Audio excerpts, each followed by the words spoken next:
دين ومكارم وأخلاق ترفعنا فوق الآفاق. في خيمة أبها ندعوكم لنقابلكم بالأشواق.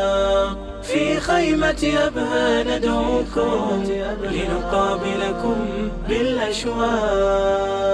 يجمعنا حب ولله الحمد.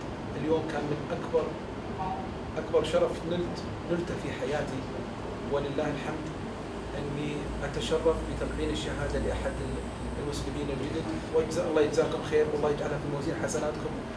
ويعجز لساني عن الشكر لتكريمي وتمكيني من الوقوف في هذا الموقف اللي في الحقيقة وقفت في مواقف كثيرة لا تمس لا من قريب ولا من بعيد. الحمد لله بهذا الفضل اللي حظيت به، الحمد لله أسأل الله أن يكون في موازين حسناتكم وأن يتقبل منا يا رب.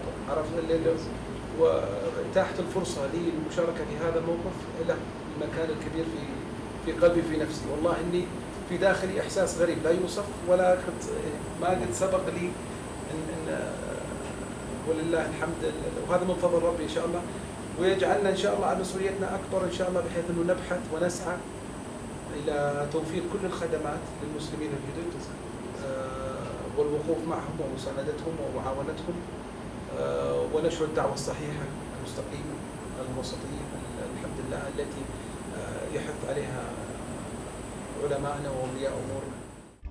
دين ومكارم وأخلاق ترفعنا فوق الآفاق. في خيمة أبها ندعوكم لنقابلكم بالأشواق.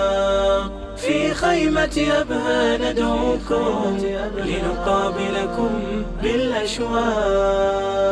يجمعنا حب وتصافي والخير إلينا